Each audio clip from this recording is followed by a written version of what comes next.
This edition will discuss the role of subnationals in delivering productivity, local government autonomy, tax reforms, and the household. Our guest for this program is the Chief Executive Officer of RTC Advisory Services, a policy strategist with over 3 decades experience. I want to welcome Mr. Opeyemi Agbaje. Thank you very much. It's my pleasure to be here. Yes. Also here in the studio, our team of discussants. Mr. Olufemi Awoyemi, MNI, the founder and chairman of Proshare. It's great to have you. Thank you very much. And Mr. Teslim Shitta-Bey, Director of Research and Chief Economist of Proshare. Great to have you again. Thank you for having me. Yes. Before we begin this conversation, we would like to inform all our viewers that Proshare does not promote or support defamatory or disparaging remarks by our guests. Any statement made here is solely the view of the guest and not Proshare's opinion. And we begin. Mr. Agbaje, it's great to have you, like I said earlier. Thank you. Nigerian subnationals are recognized as repository of human and natural resources. At the last check, looking at what budget has provided, about 5% appear to be fiscally stable, which is a huge concern. And when you look at Federation account allocation, most of the states still depend on that. So the major concern is, what are the strategic actions that are required at this time to strengthen subnationals' fiscal positions and improve labor and capital productivity? Thank you. Let me make some background remarks before I answer the question. I personally believe it's a tragedy, the situation you have described. The typical Nigerian state, irrespective of how small it is full of natural resources, it's full of agricultural potential. It has every single town I know has some historical significance that could be converted into a tourism opportunity, for instance. It has human capital. So what we have created is a system that suboptimizes the country. And we have to have a correct diagnosis of how did we create that system? There are historical stroke political aspects, but let's leave that for a second and focus on, because this was not always so. So in the First Republic, for instance, we had a system that some of my colleagues and friends have described as competitive communalism. Our communities were competing for development. In the First Republic, you had a Western region, an Eastern region, and a Northern region, and later a Midwest region, in which once one did something good, the others copied. Almost within, in fact, in the case of the University of Ife, what I'm told is that the idea was first conceived in Ife to have a university in Western region, but the East took up the idea and launched their own before Ife. Then ABU came, Nsukka ABU, Stadium, Ibadan, Kaduna, Enugu, everything, educational programs. Okay, you do fair education. We are not sure we can do fair education, but we do scholarships, we do, so there was a industrial estate, same thing. So there was a system. So we have to focus on the constitutional system as well, as part of that factor. What has happened now is that we have a system in which we sit down in states. First of all, the quality of human beings, we have to start from the quality of human beings. So with due respect, you can't compare Chief Olufemi Awoyemi, Chief Michael Okpara, Sir Ahmadu Bello with many of the so-called governors and leaders that we have today. So the quality of leadership, the vision, the character, the strength, the ability to engage and motivate the community, all those attributes of leadership have suffered significant diminution. Then, if you focus on the constitutional system, the system has, we were having a conversation before we went live about creation of states. That's a conversation for another day. But we have so fragmented the states, and we have so created replaced that competitive communalism that I spoke about with a prebendal system in which everybody is saying, what is the federal government going to give us? You know, one of the oddities is a state will set up a university, then people will be agitating that the federal government should take over that university because we now feel states cannot do anything. So we have to focus on the constitutional system. That's a long-term solution because that's not going to happen today. Yeah. In the short term, what are the so going directly to your short term? Yeah. In the short to medium term, what are the strategic actions that many of our states can take? So first of all, you must develop your human capital. Build robust education that creates human capital so that they are the engines of development of all of those things. And don't educate them in English and history and biology education and all of those things like you see in many of our state universities. I don't say cancel those things, you can do them, but let it be the minority. But focus the 80%, 70% of the education you offer in the states on science, technology, economics, management, those things that create and focus the curriculum on entrepreneurship and diligence. So one, human capital. Then investment promotion. You know, if I were a governor of a remote state, with due respect, let me use an example, say Ekiti or Osun. I would actually be giving out land to industrialists. I would actually make it a policy that if anybody wants to invest in Osun State, Ekiti State, land allocation will be free. And I will be using land as a driver, not of revenue, as the current perspective is, but of development. So, you know, there's a short-sighted focus that land is our revenue earning, but it can be your driver of development because you don't have much development at the moment. So use the land to catalyze development.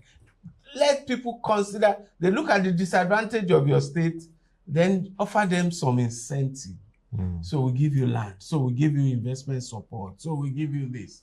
So anyway, a vast range of investment promotion activities to bring development into the state. You encourage public-private partnerships. You let investors know that we can use land as equity in your business. And if you want to build a factory, we'll give you the land free, we take 10% equity in your development. You are again building capacity for the future. You know, all sorts of things. You also have to have a very clear public-private partnership strategy. What sectors do you want to develop? You have to know what your areas of comparative advantage are. If I am in Ogun State, I must know that we have capabilities in cocoa, in rubber, in this, and we're looking for investors to tap into those value chains, and we're prepared to offer them incentives. I don't think development happens by coincidence. It has to be intentional. You have to study yourselves. You have to, let me tell you, let me give you, I don't want to derail too much, but I got into an enterprise in Ogun State in 2006, 7, 8. And what I did was I visited every single local government in that state on a study tour to try and understand the economy of each local government in the state. What are the resource endowments? What are the opportunities? What can you leverage? And I got to a place called Iwokwe in Waterside. And I saw a port, a more or less disused port. It could be, the first thing that I saw in my mind was, if this was Europe, this would be a marine economy. That's what we later started calling it. There will be fisheries, There'll be tourism. This whole coast will be filled with seaside resorts. There'll be entertainment. There'll be an annual carnival. There'll be things that will generate resources. But Iwokwe is languishing there up till today. Well, so I'm just giving you that as an example, and I saw many other things. So the point is, we have to focus on what are the latent opportunities in this state. There's no state that doesn't have. In Osun State, there is Irin-Ijesha, there is Ekiti, there is Ikogosi, there is all sorts of, in every town in Nigeria, there is some legacy story, historical story that can be framed into a tourist opportunity. So I just believe that there's a system we've created that one brings the wrong people into leadership and then gives them the incentive to just sit down and receive funds from the federal government. Very insightful opening statements from you, especially the need to develop human capital.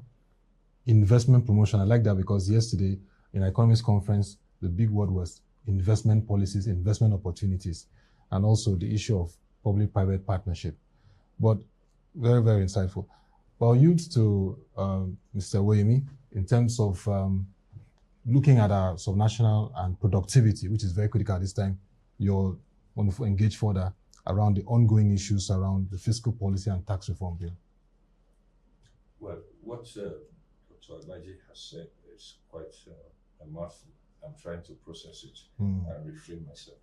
But what I could pick from it, which is very fundamental for me, was the enveloped definition of development and how we cascaded it down. My concern was, I think, when we said in the short term, there can never be short term when you're talking about development. You have to have a development goal and then you can cascade it down. So that means that I can see from his own example that there are structural gaps because there are no strategic objectives, or because that's what you mean by development. And then he raised one fundamental question when he was using the Iwokwe. The Iwokwe then brings to mind for me the concept of how Nigeria manages development. Is it from a balance sheet perspective or is it from an income statement perspective? Over the years, we have run Nigeria from an income statement perspective. All the analysis that you have seen, all the considerations has been from an income statement. It's just about flows, never about maximizing or building your balance sheet for competitiveness. Because if you then do that, you then understand that you can have a robust balance sheet based on your valuations around your resources. And that brings me back to the question that over the years, we seem to be recycling the same argument. And as analysts, I think it is important that we bring it down to one factor. I have processed the fiscal policy and tax reform bill as a critical aspect of restructuring that did not have to go through a constituent assembly. Let me make it very clear here. My position about that fiscal tax reform bill is one of the elements of restructuring that alludes to the ideological principle about productivity. Maybe Taiwo Idele did not sell it as such, but that exactly is what it is. Because if you look at what he focused on derivation, 60%. He focused on equality, 20%. And he focused on population, 20%. The Nigerian Governors Forum came back, retained population at 20%, but adjusted equality as 50%, thus perpetuating unproductive subnationals. And then reduced derivation to 30%, which is a disincentive for productivity as well. My thoughts and my questions, sir. What would you think would be an approach? Not just concerning fiscal tax policy reforms, but we know the objective now. Is to say that what is the consequences of we agreeing to the Governors Forum? That means we retain status quo, but then we do not address productivity at the level of subnational and sub-subnationals. In fact, there is no subnational. There are also subnational local governments. Local governments. Yeah. Sir. Yes, so absolutely. I've been a bit disillusioned about the consensus, the compromise that we came up with, because and my perspective is completely aligned with us. Let's look at the nature of the tax. We were talking about value-added tax. It's a consumption tax. It's supposed to reward consumption. Now, what does equality of states have to do Exactly. with consumption? Exactly. Are we equally consuming? So the very nature of the tax suggests that it should be based on derivation. And derivation as defined by Taiwo Oyedele and his team, not where the head office is, but where the consumption, Which is even a good place, which then rewards productivity and consumption. exactly. And So it was such a brilliant and sustainable. That's precisely one of the structures and systems that would have addressed the Fiscal first sustainability. point I made, that there are systemic issues that reward just sitting down and collecting from the federal government. And so we just did one again that says, no, just share the VAT on 50% equality of states. So it was the proposal. So my short answer to your question is that the best formula would be that being the one that rewarded derivation Exactly. based on consumption, where the consumption took place. Unfortunately, in Nigeria has been a compromise between the ideal and the political. So we and sometimes those compromises are justified. Sometimes, for you to have a country, you must sometimes have some trade-offs, some compromises. I'm not convinced that this was the right one. By the very nature of VAT, it was not something that we should share on the basis of equality. By the very nature of VAT, if we wanted to promote the efficiency of that tax system, I wanted to encourage states to capture the income and wanted to encourage the agencies. But once we say it's about equality of the incentives are lost. Economics is about incentives. Precisely. Incentives are lost. So nobody has an incentive. We are going to share this thing equally. Well, do you understand? So it becomes a democracy. What do we call it? It becomes a DEI allocation. Diversity, equity, and inclusion. Now, which distorts the free trade, free flow of enterprise. So my short answer is I prefer the former one. I'm trying to find a middle ground. Some satisfaction with the compromise, but quite frankly, I'm not. I can't find any. Yes. I can't find any. Very, very clear that we must reward derivation and productivity. But again, we're in a country where there's have to be a compromise between ideal and the political. And the politics. Well, it's past the second reading at the National Assembly, so we just hope that we begin to look at how these issues can be resolved with a better consensus. Mr. Teslim, I would yield for you to ask around the much talked about local government autonomy. Yes, yeah.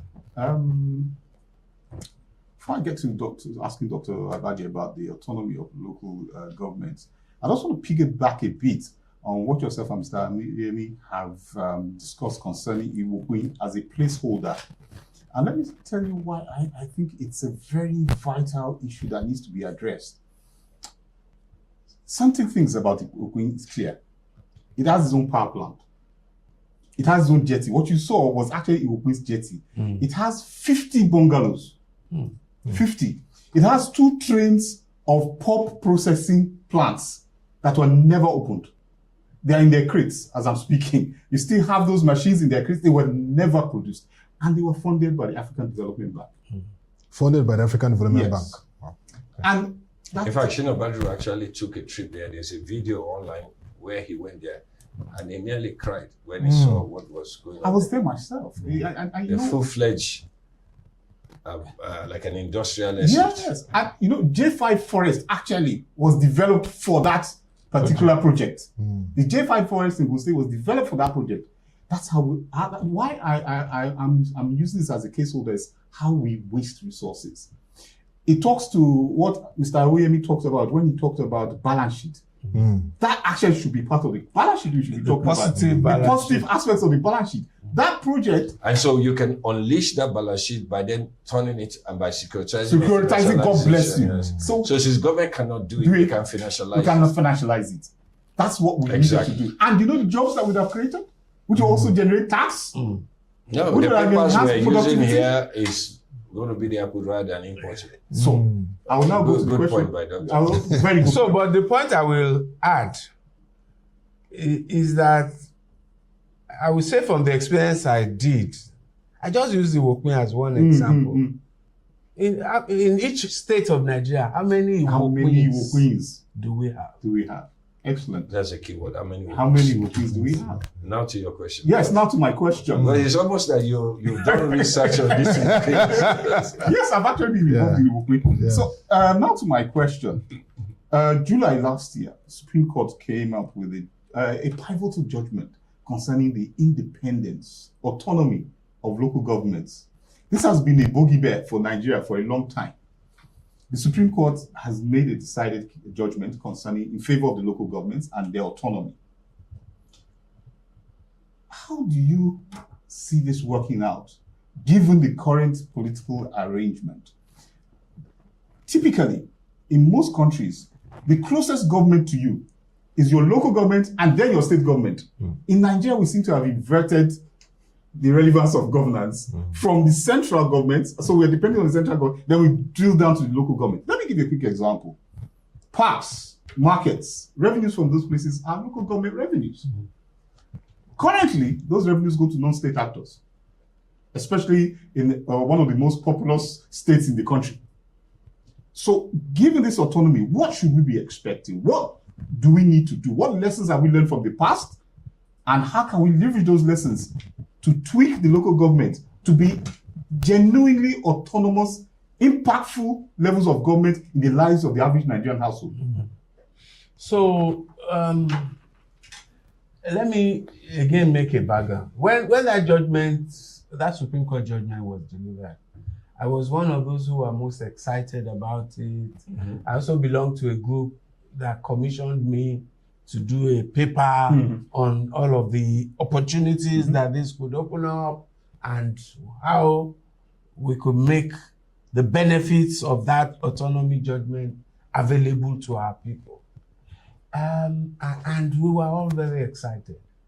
I must confess that the excitement has been replaced to a large extent with disillusionment. First of all, the judgment has not been implemented.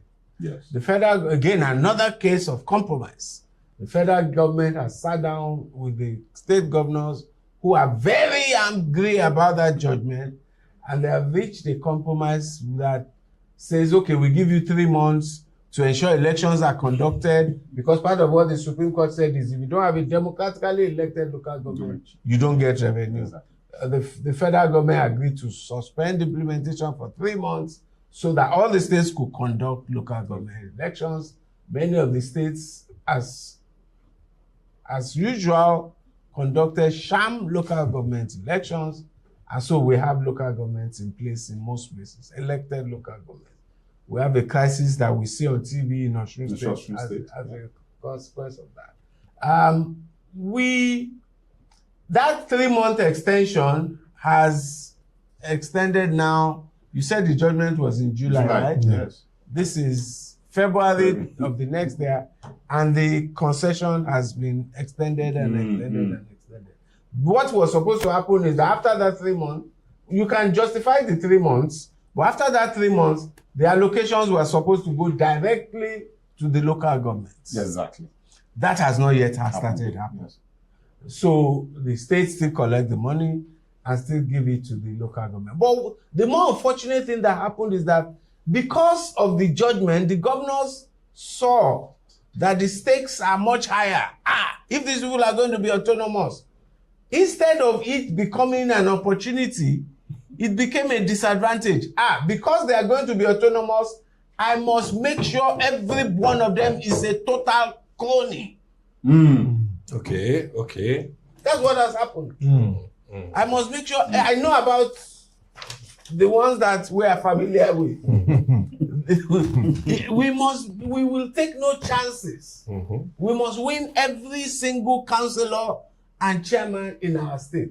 And we must make sure the individuals are complete cloning. So even if they give them the money, they will distribute it the way we instruct them. So we've, in an unfortunate manner, we've subverted the opportunities that... So the natural intent of the Constitution and the natural intent of the judgment has therefore been subverted. It has been subverted. Under political expediency. Expediency, exactly. The expectation, when we did the analysis, the opportunities that this offers, one of the things we thought is that with this autonomy, and it did happen, with this autonomy, I could go and become chairman of Sagamu local government. Because the resources are available for me to work. I could. So we don't always have to go to the center. Exactly. And I could focus my passion and my competencies and skills on the development of Shaga, and I will get emotional satisfaction from transforming my community. And the resources are significant, given the autonomy judgment. So we thought that the quality of human capital in the local government will go up. And we saw indications of that. Let me give you two examples. In Ijebu-Ode local government, I saw a gentleman come out. He wanted to be local government. He was a former commissioner of police, a lawyer, a distinguished, respected gentleman. And I was so glad. I said, yes, that's the effect of the autonomy. But hey, guess what? None of those type of people made it, because the system said, this one, if I allow this one to become local government chairman, it's not going to listen to me. Sorry, Otto, before I go on. See this last point you made. In the business schools, we've always analyzed it more like a leadership recruitment issue. Exactly. But what you are describing here is a more practical and nuanced thing. That our selection type before election means that we select people who are amenable to certain policies. So in some ways, it goes back to the earlier conclusion that we have prioritized politics over development. Yes. Absolutely. Yes. That's a major challenge. So it's a negative selection process. It's not your assumption about... Which is different from what China does, which is based around meritocracy. Exactly. That means you would have done certain things, you would have proven yourself to get into that position. Exactly. And even growing up in Cross River State, Calabar, we had now Professor Okpanekpo, who was PhD Dr. Okpanekpo, as chairman of the Calabar Municipal Committee, and also in Akwa Ibom, now Professor Konimino, then he was doctor. And under the military, we saw more professionals chairing local government, though the model isn't as democratic as we expect. But so we making an illusion, therefore, that the mistake we probably make is that we have put governance into stereotype rather than leadership.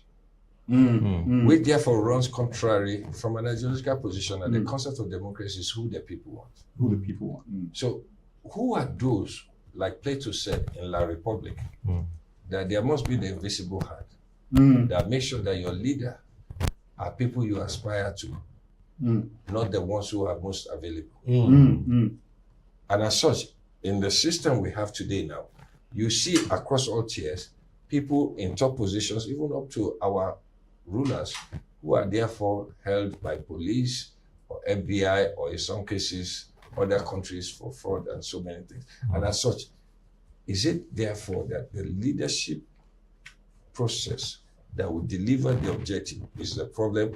Or is it just the fact that men like yourself and whatever, you are not going to be able to survive in the political structure that has been created to And as such, it's almost like we are hitting our heads against the wall right now. So we saw that, like I said, we had done an analysis on all of this. And we saw the opportunities that came from this thing. It could transform the quality of governance at the local government. But we saw the constraints, the political party system. Will that quality of people make it through the political party system to the electoral system? The elections for local government elections, the way they are done. Is it an election? And if you are sincere to yourselves, you find that 36 out of 36 states of Nigeria, there are no elections at the local government level. So even if that guy got to be nominated by a party, it is almost 100% certain that the ruling party at the state level is going to win all the chairmanships and councillors. So it had better be he's the candidate of the ruling party. So yes, I'll yield to you, Mr. Awoyemi, to engage further around. Well, I have to thank Dr. Agbaje for forcing some of us here to speak our minds as well. But in his last statement, and following what Teslim spoke about, if we assume that the proposed devolution of fiscal powers to subnationals was meant to expand economic opportunities, and we have seen that it has been stifled, can I ask a two-part question? One, what was the judgment and the natural intent of the Constitution expected to achieve? Was it financial autonomy? Was it budget autonomy? Was it administrative autonomy? That is one. The second part of it is that how does the household, the common denominator in the economy, engage therefore with the closest party to it, which is the subnationals, in terms of its business, in terms of its tax? And I will quickly say this, sir. I see government sets up so many portals to engage with me as a citizen, but all they do is to tell me how to do my role. But I don't see anything that shows how I can ask the government to do his own role. So that's the second part, but the first part was to ask about financial budget. So excellent. So let's first remind ourselves what the Supreme Court, what were the issues in that dispute that went to the Supreme Court. The practice had become that the truth is the Constitution stipulated that there will be a state and local government joint account. That was the intention of the Constitution, the JAC, where local government allocations will be paid into that account, and then the state, because the Constitution makers must have assumed that the state was the structure that was able to organize the receipt and disbursement of funds to the local government. Then the reality is that since 1999 that we've practiced this thing, the states took control of the resources. Many of them purported that we did this on your behalf. So we have paid this on your behalf, we have paid this on your behalf. Including standing orders for loans. Exactly. And so at the end of the day, they gave the males of the local government just their salaries. Okay, go and pay your salaries. And that was the practice. The federal government or the federal attorney general concluded that, and the federal government concluded that this was not the intention of the law, and they went to the Supreme Court. Because it's a dispute between the federal and the state government, it can go directly to the Supreme Court. And so the Supreme Court had the argument. And the Supreme Court nullified the practice of the joint account, even though it's in the Constitution. It was, in my view, another doctrine of necessity. The Supreme Court did something that was not in the Constitution, but because it had had 25 years of seeing the abuse, it decided that I cannot sit idly by. In the maxim of the law, there cannot be a wrong and no remedy. So they created a remedy and cancelled the joint account and ruled that the allocations should go directly to the local government. The intention of the Supreme Court, in my view, is that it's more like financial autonomy. Take your money. But it then leads to one of the advantages some of us saw is that when you receive the money yourself as a local government chairman, You can create now, opportunities. yes, you can do good. And if you do evil, you will be accountable. We can track you. Unlike the governor, you do not have immunity. Unlike the governor. You don't have immunity. You are accountable. EFCC can take you very easily. The sophistication at local government level, even we also saw that the way local government level works, if the local government chairman starts collecting the money directly and is embezzling them, the petitions to EFCC will be plenty. Because at that level, people, it's not as people are agitated. They will write, there will be 10 petitions to EFCC. EFCC will pick him. He doesn't have immunity. So it may have led to a more accountable process. And at the worst, if you are easier to deal with than a governor who has immunity for 8 years, potentially. So it was a process to kickstart financial autonomy. That, I think, was the intention of the law. Okay. And it may have led to greater accountability from the local government levels. Like I said, but you it's understand not the over. difference between the budget autonomy and financial autonomy? Well, it may also tell us the difference. Okay, so if you understand that the budgeting process is a different thing entirely, we don't actually include the local government. Let me take piggy off you and say that this judgment does not appear to have been talking about budgeting autonomy because, this is the allocation coming to you. It's a receipt. How you plan for it is your role. It's your job. Now you see the point. So we can reduce whatever is coming to you from the budgeting process. Exactly. So it doesn't create a budgeting process for you. You still have to create your budget and plan for it. But what it means is that when the money comes as the allocation, it doesn't cover your internally generated revenues. It's just the allocation, constitutional allocation coming to you from the federal allocation. And when you get it, we can track you. But right now, like I said, we have not implemented it yet. We are subverting the process. I've heard that now all the local governments have been told to now open accounts at the central bank. And that's where the money should go. That's the current constraint, because it's taking many of the local government time to do that. And then when that, hopefully, anyway, one day, that process will be complete and the monies will be going to the local government. It can begin a process of financial accountability. If EFCC, police, civil society, because we can never eliminate the role of citizens in all of this, which takes us to the issue of household. How does all of this affect the household? How do all of this affect the citizen? I think that, especially with regard to the local governments, I think that our citizens, our people, also have some blame. Who spoke about the inversion? You spoke about the inversion. We look to the federal government. Then next, state government. And then we remember in our moments of anger or something, that we still have a local government chairman. Whereas it should be there. I can't imagine why we can't hold our local government chairmen who are amongst us responsible. So it's about civil society. Sorry, before you go to civil society, I want us to stay on that argument you made. Sorry.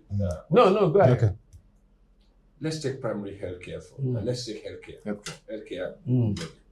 Primary healthcare, and which is supposed to be where? Local government. Primary school education. The hospitals are supposed to be state government. Referral centers are supposed to be Federal government. Right now, the federal is responsible for primary healthcare because it will not fold its hands and allow it to go.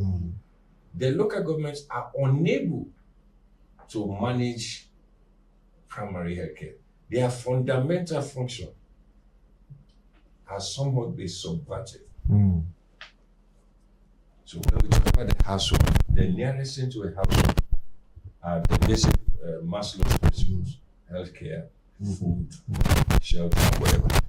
How is it possible that we have a local government system that is not held accountable for providing the minimum requirement for the citizen as described in the Constitution, whether sub judice or not? But that is the article of relationship between the state and the citizen. So let me try and balance the argument now, because I just remembered as you were talking. Why did the state, the road to hell, as they say, it's paved with good intentions. What was happening under the military? The local governments were getting these funds, and they were not able. Some were, it's either through mismanagement, through corruption, or through lack of capacity. But those things were not getting done.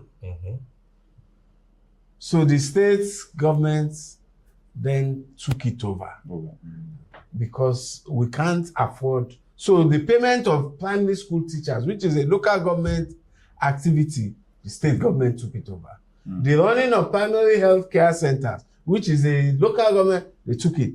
In some places, and that is Lagos, we even took over the functions of local governments for purportedly good reasons. Like so if you take like tenement rates, all those land use, we replaced tenement rates with land use charge. Use. We took it to the state with all those outdoor advertising, which is a local government activity. We create LASA. We took it. We were now sharing their portion of the revenue, including markets and so on. We created the market board. We took over their roles. So it seemed like in the Lagos example, we did it better. And so we got away because with they had a backdoor way of sharing. they were sharing the revenues with them, to be fair to Lagos. So they didn't take away they created a more efficient structure at state level, but they were still sharing the revenue back to them. They were practicing the principle of derivation. Exactly. If you collected the money from you, we would share with you properly. But like I said, the road to hell is paved with good intentions. So the fact that you have a good intention does not mean that you have not subverted the system and the structure, and now created permanent lack of capacity at that level. Maybe the solution would have been to build the capacity for them, to help them create structures and systems to make those systems work. So the bottom line, going back to the household, our households derive no benefits from the local government level. And it has become a bad thing. The fact that you can't look to the closest tier of government to you for solutions. At that tier of government, if the solution was there, that poor woman could actually have gone to the councillor to ask. I went to the primary healthcare center, I didn't find a nurse. And there could have been an impact. But now she just has no expectation of that level. The people there are more or less the councillors and the local guys. He doesn't even control anything. He has to use his own personal funds. Selected. And so once they are selected in that manner, their mindset is, I'm just here to see what I can make in this short period. I don't know how long I'll be here. So it has become a completely dysfunctional tier of government, and it's not serving the purpose. Before another question, sir, a quick one. I have tried to understand what is going on in the United Kingdom, where I spent some time, the United States, South Africa, Kenya, and also Canada. There has been an evolution, and Nigeria is not on a different trajectory, maybe somewhat a little bit distorted, but we always went through it, whereby the concept of the municipality, some of them were able to resolve it by making state capitals, their capitals not in economic centers, but in rural areas, which help them to adjust, like you see in the United States. What are your thoughts on how we can adjust this imbalance in the relationship between the citizen and the municipality under which I exist? Sorry, before you answer, do you know that there's something called the TV license? Of course. Radio license. In my office, they come and collect it. In Lagos Island, they come and collect it. You know, the biggest factor that comes to me is that we have to build capacity at those municipal governments. The truth is that there's no capacity there. There's no, who are the staff of local governments? Who are the director of finance in local government? That the person that should be organizing the finances of the local government so that they can raise a municipal bond. That's the guy, the director of finance or the supervisory council for finance. So the quality, it goes back to that question of how do we improve human capital in our subnationals. But at this point now, in this case now, the municipal, local governments, councils, how do we get the quality of governance at those levels to be of the requisite quality? And of course, to then balance it, you then need citizen engagement. How will we stimulate the engagement of our citizens so that they recognize that it's their job to hold the local governments accountable? So we need capacity and then the citizen mobilization. I want to piggyback off that question that you just raised. I'm happy you mentioned municipal bonds. If you look at the total debt of subnationals, we're looking at about 11.5 trillion naira. That shows about a 25% increase in that. But the fundamental issue is that we want infrastructural development. We want progress. The infrastructural developments will impact the household. We need capital flows. You mentioned something that is so important. As far back as 1996, we had Surah Market. Surah Market was created by a municipal bond. That was the last municipal bond we have done in the country. We have not done anything since then. What is the problem? What is the constraint of capital flows to municipalities? So, you know, anytime you use the market, anytime you want to use private capital, private markets to solve a problem, it means you must have transparency. It means you must have high level of quality. It means you must do it's more difficult to raise money from the private market than to collect federal allocation. You know, you understand? And so any lazy person will naturally default to federal allocation.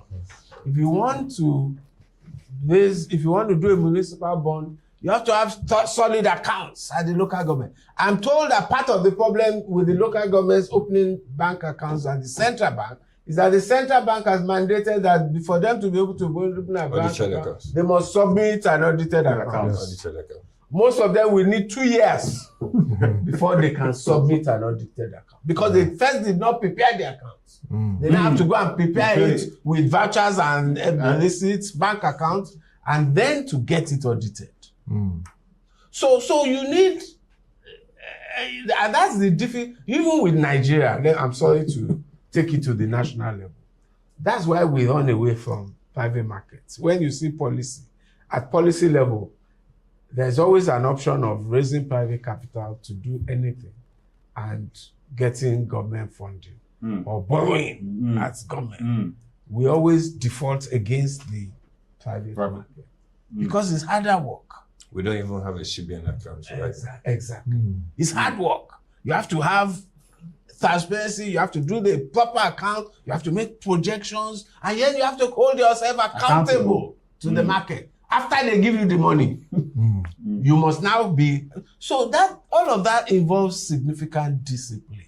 And hey, if you are... Look, and it's not a coincidence. Which government in Nigeria has leveraged private markets more? The one that has the best capital. Lagos State. Lagos State, yes. And even under which governments? You know? Fashola, you know, Jide Sanwo-Olu, because they have the capacity and they built a civil service. I see the linkage. Yes. Capacity, capabilities. They built a system. They as personally, they understand the market, and then they built a system, at least in the finance function. You must concede that Lagos State government has built a capable finance function. It has a PPP office. It has the relevant structure, and it has made the laws. PPP law, all of these laws, you know. So it gets those things. So they have the structure, the process, and the strategy. And they build the capacity. So which local government today has the capacity to get those things done? That's the unfortunate part. Meanwhile, it's an opportunity. You know, as I was reflecting on this conversation yesterday, I just asked myself, what if one local government did these difficult things we were talking about? You know, the financial system will be chasing it. Exactly. Because it's the only one. Everybody will be saying, let's offer that local government money. Every investor will want to give them money. It's an opportunity. Why have we not leveraged that opportunity? That question you asked, sir, I know that Otto is trying to sanction us for time. Yes. I want to use the example of the Sagamu local government you mentioned. Sagamu, yeah. From a strategic position, Sagamu is actually at the intersection, and there's a reason why it's at the intersection of the gateway, so to link the north on this side to the south on the other side.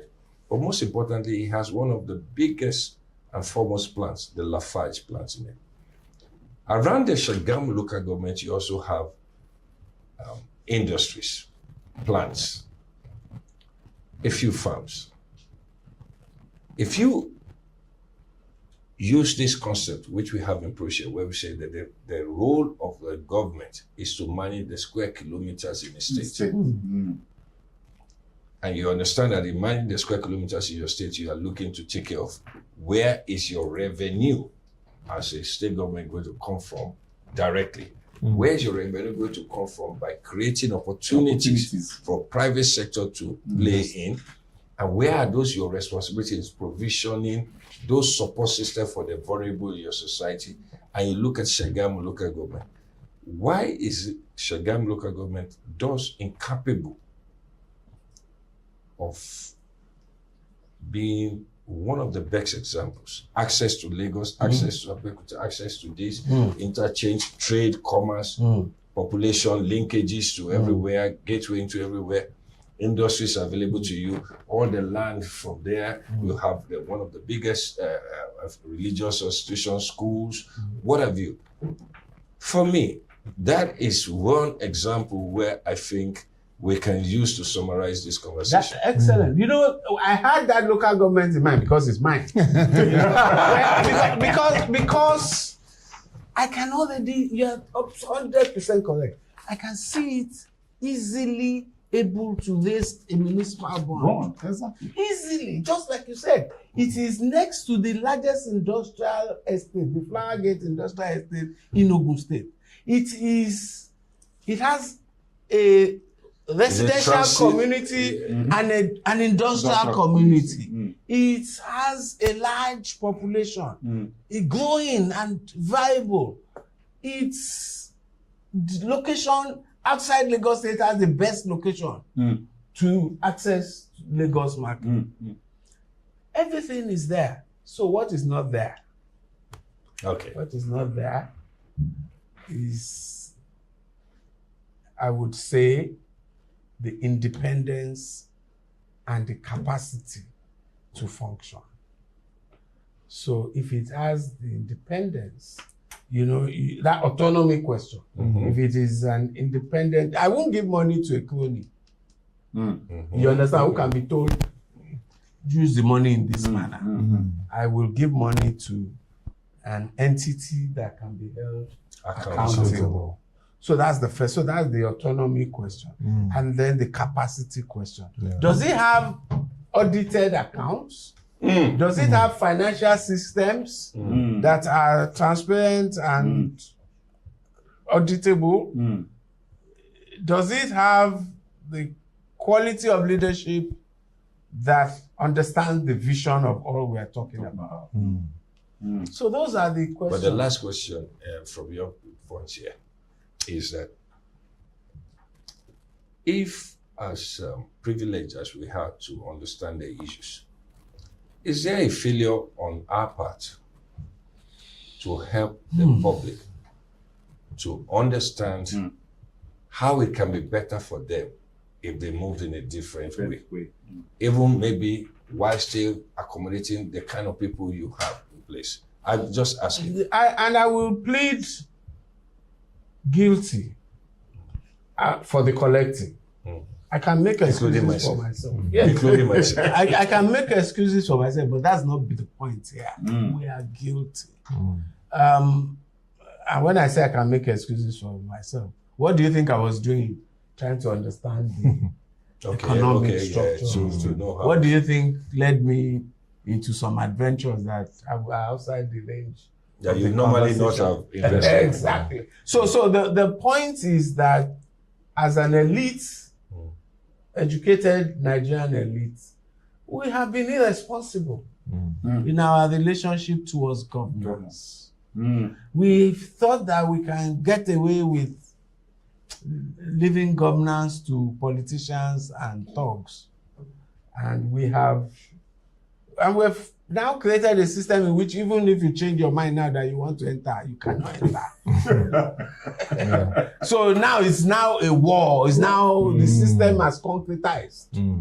So we hopefully we can continue to chip at the system, and maybe when the local government thing becomes operational, maybe that's a building block that we can use. Maybe government and the Supreme Court and can find other minor building blocks here and there to support the process.